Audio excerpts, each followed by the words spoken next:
Bismillahirrahmanirrahim. Assalamualaikum warahmatullahi wabarakatuh. Selamat petang kepada semua rakan serta follower di page FDR Bidadari Solution. Okey, apa khabar anda semua hari ini? Soleha doakan agar semuanya dalam keadaan sehat walafiat, sentiasa diberikan kemudahan dan juga kelancaran dalam setiap urusan yang kalian lakukan, insya-Allah dipermudahkan oleh Allah Subhanahu Wa Taala. Okey, hari ini merupakan sharing ilmu daripada Soleha hari yang ke-247. Tajuk kita hari ini adalah sakit menjadi ringan. Okey, bagaimana nak menukar sesuatu ujian kesakitan tu menjadi satu yang berbentuk lebih ringan. InsyaAllah Soleh akan kongsikan sebentar lagi. Tapi Soleh nak minta tolong kepada anda semua, tolong kongsikan, tolong share Soleh punya link page live pada hari ini, supaya lebih ramai orang yang akan dapat manfaat daripada perkongsian ilmu yang berkat, insyaAllah. Okey, hai Puan Nadia Johari. Okey, hai Puan Zurina Cik Mansur. Okey, alhamdulillah. Minta maaf sudah tak nampak komen tadi. Waalaikumsalam Puan Majiah Ladari. Okey, alhamdulillah. Sebelum tu jom sama-sama kita berselawat dan juga berdoa. Semoga Allah mempermudahkan majlis ilmu kita pada petang ini, insya-Allah. Allahumma salli ala Sayyidina Muhammad wa ala alihi Muhammad. Allahumma salli ala Sayyidina Muhammad wa ala alihi Muhammad. Allahumma salli ala Sayyidina Muhammad wa ala alihi Muhammad. Bismillahirrahmanirrahim. Allahumma aftah alaina hikmataka wa anshur alaina min khazaini rahmatika ya arhamar rahimin. Rabbi shrah li sadri wa yassir li amri wahlul 'uqdatan min lisani yafqahu qawli. Amin ya Allah ya mujib. Okey, alhamdulillah tajuk kita hari ni sakit menjadi ringan. Sebagaimana kita semua sedia maklum, sekarang ni ramai yang diuji dengan kehilangan, kesakitan, kematian yang tak disangka-sangka kan. Semua ni adalah antara ujian dan juga takdir Allah Subhanahu Wa Taala. Siapalah kita manusia ni untuk menyalahkan ataupun menidakkan semua ketentuan Allah Subhanahu Wa Taala. Yang penting bila kita diuji dengan kesakitan, kematian, kehilangan ataupun apa saja musibah, kita berlapang dada, kita pandang pada sudut hikmah dan kita pandang dengan pandangan positif, insya-Allah. So, bagaimana nak menukarkan sesuatu ujian kesakitan tu menjadi sesuatu yang lebih ringan?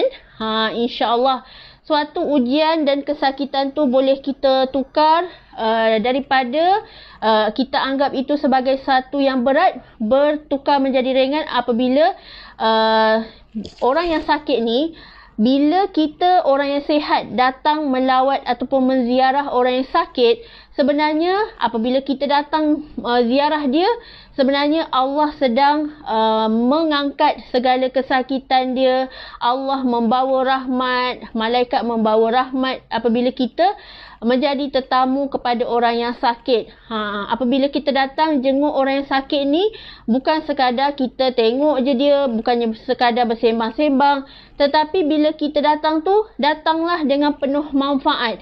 Iaitu sewaktu kita datang, kita doakan dia, kita bacakan dia surah Yasin, kita sedekahkan dia surah Al-Fatihah. Sebabnya di sebalik kedatangan kita, ziarah kita, tujuan ziarah kita ni adalah untuk meringankan bebanan dia, untuk merasakan diri dia tu kita sayang dia, kita care dia, kita prihatin ke atas dia, insya-Allah. Hai, waalaikumsalam Puan Mariam, Puan Zurinawati. Okey, alhamdulillah. So, ramai orang yang akan datang ziarah orang yang sakit ni, automatik orang yang sakit tu rasa lebih sihat, lebih kuat, lebih bersemangat untuk teruskan kehidupan. Sebabnya dia tahu ramai orang datang melawat dia untuk melihat dia sembuh kembali. So kekuatan tu akan datang lahir luar biasa dalam diri orang yang sakit tu. Daripada sakit, insyaAllah dia nekat dekat hati dia, aku mesti sihat cepat-cepat, aku mesti bangkit luar biasa. Kita doakan orang, insyaAllah doa yang baik-baik itu akan datang berbalik kepada diri kita sendiri. Sebab tu bila kita datang ziarah orang sakit, sebenarnya kita hantar rahmat dalam kehidupan dia.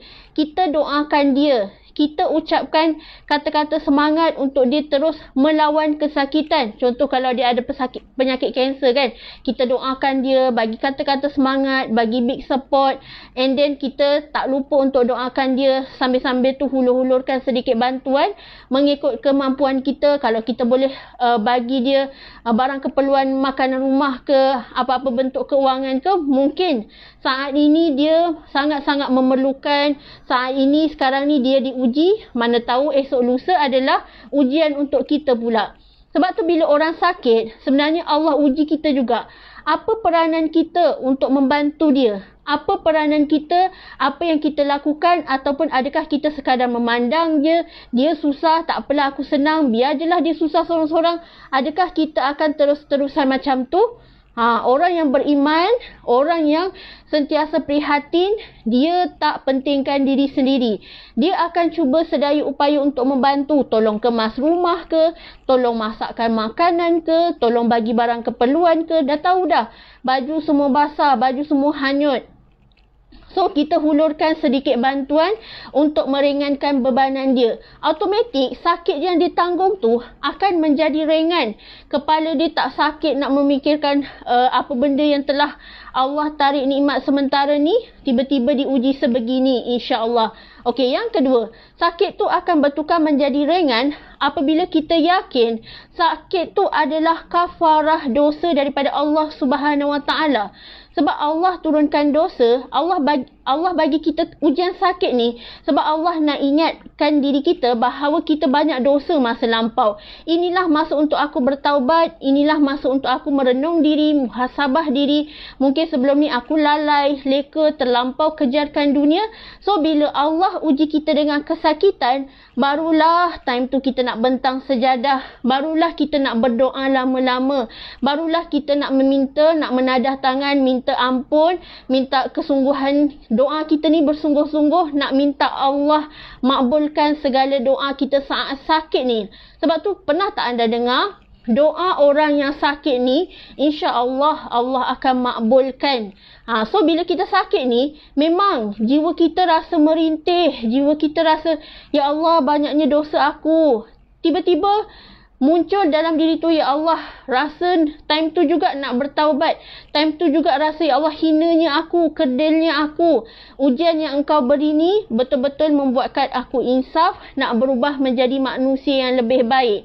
So kalau kita yakin apa yang Allah titipkan kepada kita, ujian kecil ini sebagai satu kafarah dosa, Allah akan menambah pahala buat diri kita asbab kita sabar, asbab kita reda, asbab kita tak salahkan sesiapa, tetapi kita lebih merenung diri kita. Mungkin sebab aku dah jauh daripada Allah, sebab tu Allah bagi aku sakit supaya aku sedar diri. So bila ujian demi ujian yang Allah titipkan kepada kita ni, sebenarnya ujian itu adalah kekuatan.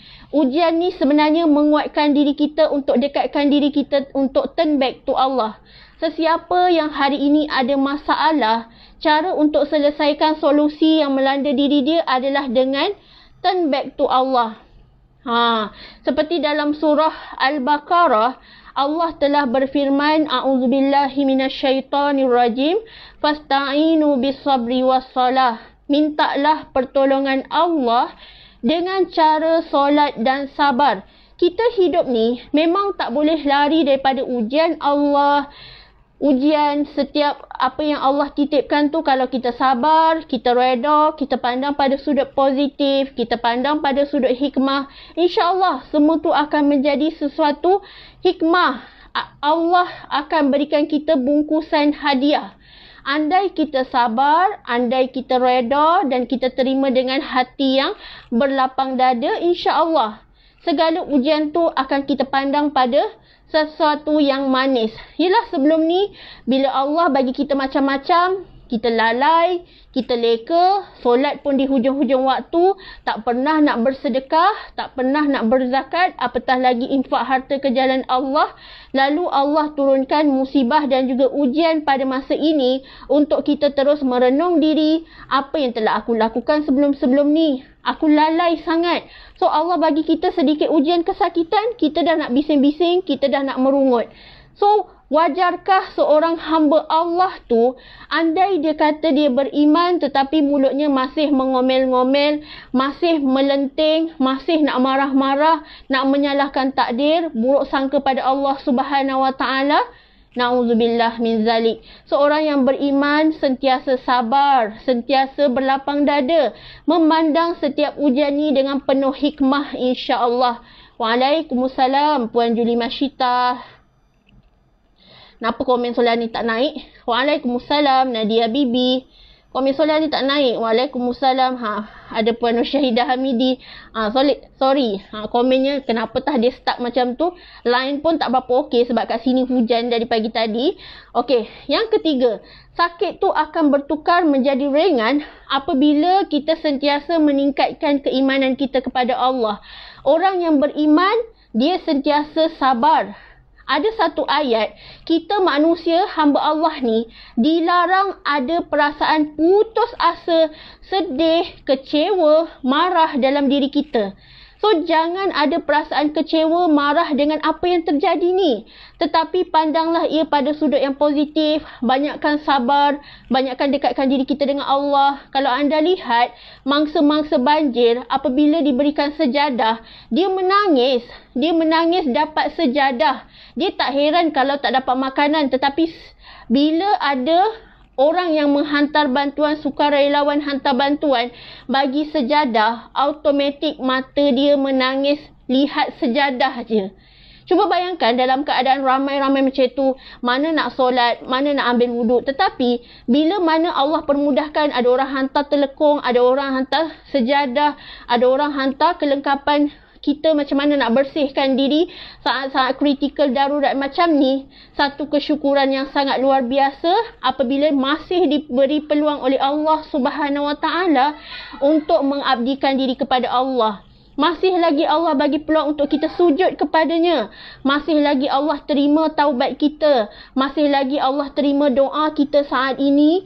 Walaupun dalam kesusahan, Allah titipkan rasa bahagia dan nikmat beriman pada masa ini. So bersyukurlah selalu. Andai kita diuji, kesakitan tu akan bertukar menjadi hadiah yang luar biasa daripada Allah Subhanahu Wa Taala. Kita tak pandang ia satu kesakitan, tetapi kita akan tukarkan ia kepada satu nikmat. Nikmat mana? Nikmat Tuhan mana yang patut kau dustakan? Bila Allah menjentik hati kita untuk segera sedar dan bertaubat bahawa dosa-dosa lampau kita terlampau banyak. Allah masih bagi kita nyawa. Allah masih selamatkan kita. Walaupun Allah cuma tarik nikmat sementara, rumah hilang, kereta hilang, barang-barang rumah rosak, tetapi Allah masih bagi sesuatu yang sangat mahal, iaitu kita masih lagi ada iman, kita masih lagi orang Islam, kita masih lagi ada nyawa. Cuba bayangkan kalau kita tak sempat nak bertaubat, kita hidup hari ni, Allah tunggu je peluang. Pintu taubat masih belum ditutup. Pintu taubat hanya akan ditutup apabila berlaku nanti sangkakala pertama, kedua ditiup. Berlakunya hari kiamat, kita dah tak sempat nak buat apa-apa. Rugilah kita. So, jadilah manusia yang selalu bertindak luar biasa untuk segera merubah diri kita ke jalan yang Allah redha. Okey, yang seterusnya. Sakit tu akan bertukar menjadi ringan apabila kita sakit tu, mulut kita tak henti-henti menyebut nama Allah. Allah, Allah, Allah. And then mulut kita ni tak berhenti-henti berzikir dan memuji-muji Allah Subhanahu Wa Taala. Sebab tu orang yang sakit, bila diuji, dia akan sentiasa menyebut Allah. Sebab dia tahu, andai Allah cabut je nyawa aku sekarang ni, menghadapi sakaratul maut yang sangat pedih, yang sangat sakit, yang sangat perit. Sehingga kan baginda Rasulullah SAW pun mengatakan, bahawa sakit sakaratul maut ni sangat-sangat sakit. Walaupun Allah cabut yang paling kurang untuk baginda Rasulullah, Rasulullah tetap cakap sakit. Lagilah kita ni manusia biasa yang banyak dosa. Itu baru Rasulullah yang tak ada dosa, yang seorang maksum. Kita ni manusia yang banyak dosa. Macam mana kalau kita ni tak sempat nak bertaubat, tak sempat perbetulkan diri kita kepada Allah Subhanahu Wa Taala, diuji sakit sedikit kita berungut, diuji sakit sedikit kita salahkan Allah, kita cakap kenapa aku seorang je yang sakit, kenapa orang lain elok sihat walafiat. Sebenarnya manusia ni diuji atas kemampuan diri masing-masing. Ada yang diuji dengan kesakitan, ada yang diuji dengan harta, ada yang diuji dengan pangkat, politik dan sebagainya. Allah tu maha adil. Allah tak pernah pun tak berlaku adil dekat kita. Allah tak pernah pilih kasih. Allah tu maha adil kepada seluruh hamba-Nya. Dan ketahuilah, ujian setiap kita adalah berbeza-beza mengikut kemampuan. Mungkin hari ni Allah uji kita dengan kehilangan mak ayah sebab Allah tahu dengan kehilangan mak ayah engkau mampu berdikari, engkau mampu urus diri engkau sendiri, engkau mampu urus keluarga sendiri. So Allah titipkan ujian tu memang mengikut kemampuan kita. Kalau kita tak mampu, Allah tak akan beri ujian tu. So yakinlah ujian yang Allah berikan pada hari ini memang sesuai untuk kita, untuk mentarbiah diri kita menjadi hamba yang bertakwa. Kalau hidup ni senang-senang nak masuk syurga, itu bukan kehidupan. Sebab tu ada syurga, ada neraka, ada orang jahat, ada orang baik, ada orang soleh, ada orang yang tak ada agama. Semua tu adalah ujian kehidupan masing-masing. So beruntung sangat kita hari ni, Allah lahirkan kita je, kita dah jadi orang Islam. Allah lahirkan kita je, kita dah jadi seorang yang ada iman, seorang yang ada ihsan. Dan dalam diri kita ni, Allah telah tiupkan satu roh untuk menjaga agama Allah, berkhidmat untuk agama Allah, berbakti pada jalan Allah, berdakwah dan berbagai-bagai lagi perkara bermanfaat yang kita boleh lakukan dekat dunia ni. So, sabar dan redha. Kalau kita pandang kesakitan tu sesuatu yang berat, maka beratlah kita yang dapat. Tetapi andai kita tukarkan, kesakitan tu kita tukar sebagai hadiah, maka memang kita akan dapat hadiah daripada Allah. Sebab kesabaran kita, Allah gantikan nilaian mahligai syurga yang indah abadi di syurga nanti. So bersabarlah, andai diuji dengan kesakitan, diuji dengan kehilangan, semua tu adalah orang kata putaran kehidupan kita. Kadang-kadang kita ke atas, kadang-kadang kita kat bawah. Tak semestinya kita sentiasa ke atas sebab Allah sentiasa uji kita. Adakah bila engkau di atas, engkau sentiasa memikirkan yang di bawah? Adakah engkau bila engkau sentiasa di atas, engkau sentiasa beriman kepadaku? Sebab selalunya manusia ni, bila dia makin di atas, dia makin leka, dia makin lalai. Sesuailah dengan nama manusia tu. Sebab tu hari ini pentingnya diri kita untuk cukupkan diri kita dengan bekal ilmu, dengan iman yang mantap, dengan sahabat-sahabat yang soleh yang boleh menegur kita ke arah kebaikan. So hari ini pilihlah circle anda, pilihlah sahabat anda. Mana tahu ada sahabat-sahabat kita yang boleh membantu kita nanti di hari akhirat. So pilih sahabat anda dan insya-Allah doakan yang baik-baik buat diri kita, buat seluruh umat Islam. Semoga Allah terima amal kita. Allah terima segala apa yang kita lakukan demi akhirat kita insya-Allah. So tukarkan sakit menjadi ringan dengan banyakkan amal kita kepada Allah Subhanahu Wa Taala. Jangan merungut, jangan komplain, tetapi banyakkan bersyukur. So di kesempatan ini Soleha nak mengajak anda semua, lagi-lagi kita sekarang ni di musim banjir, di musim berlaku beberapa ujian. Soleha nak ajak anda untuk menginfakkan buku FTR kepada mangsa-mangsa banjir, pelajar tahfiz dan juga golongan-golongan yang memerlukan insya-Allah.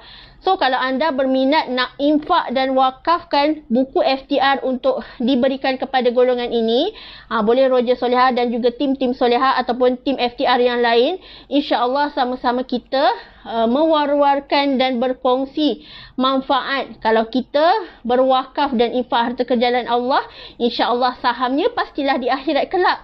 Kita tak apalah tak kaya dekat dunia ni, tetapi tak apa, dan biarlah diri kita ni berusaha untuk kaya akhirat. Jadi jutawan akhirat, insya-Allah. Okey, terima kasih Soleha mengucapkan terima kasih kepada anda semua yang setia menonton sampai akhir. Insya-Allah kita berjumpa lagi esok hari, insya-Allah di waktu yang sama. Soleha minta maaf kalau ada salah silap dan terkasar bicara. Yang baik itu adalah datangnya daripada Allah Subhanahu Wa Taala, dan yang buruk tu datangnya daripada diri Soleha. Soleha minta maaf. InsyaAllah. Okey, jaga diri masing-masing. Sabar dan reda. InsyaAllah anda akan disayangi oleh Allah Subhanahu Wa Taala. Okey, wabillahi taufiq wa hidayah. Wassalamualaikum warahmatullahi wabarakatuh.